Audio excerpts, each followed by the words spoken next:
Chapter 131. Again, who did you want to beat up? The man asked slowly as he looked at Aaron. Aaron was instantly dumbfounded. What was going on? Why were the special agents seemingly targeting him instead? However, he did not dare to act recklessly in front of those people. Although he came from the countryside, he knew that the guy in the white shirt was someone powerful. He stepped forward frantically and tried to greet them properly. However, a special agent knocked him to the ground with the butt of his gun. Move around recklessly again and you'll be killed on the spot. The special agent's icy voice made Aaron break out in cold sweat, and he quickly got up and backed off a few steps. Chandler, too, was a deputy minister. Although he was not as powerful as Orrin Campbell, the security around him was not just for show. It was not easy for anyone to get close to him. What's going on, Farron? At this moment, Chandler came to Farron's side and asked with a smile on his face.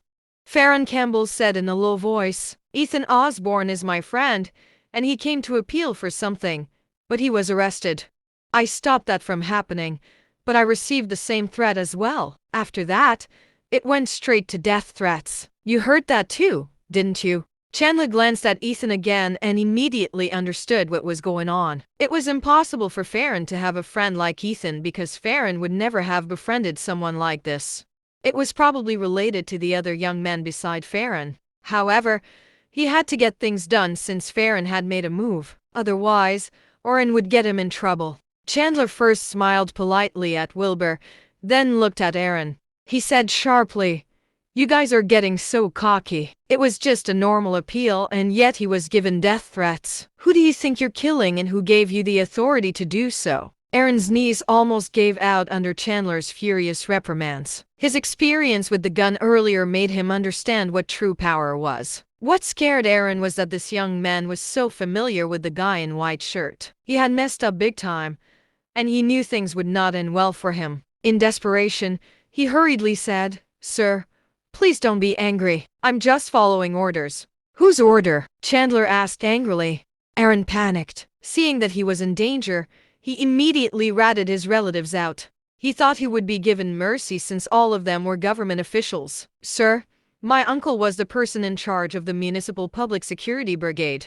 I am responsible for dealing with appeals. We're all public servants here, Aaron quickly explained, implying that he was also part of the system. Chandler immediately sneered and said, I see. It's no wonder you dared to act so recklessly. It turns out that someone is backing you up. No, sir. I can explain. However, Chandler did not want to listen to any more excuses. He shouted, Arrest all of them as well as the person in charge of the security brigade. Send them all for interrogation. Let's see if they have any other connections. Punish them severely. Yes, sir. The team leader answered. With a wave of his hand, a group of special agents knocked Aaron and others down and handcuffed them. Aaron almost soiled himself out of fear. He never expected name-dropping his uncle to backfire on him, and even get everyone involved into trouble too. He wondered about the identity of the people before him. In Aaron's heart, his uncle worked as a high-ranking official and had more power than he could imagine. When his uncle returned home for festivities, the whole county welcomed him together. There would be an endless stream of guests at home and gifts were delivered to his house by trucks. Aaron felt envious just looking at the scene.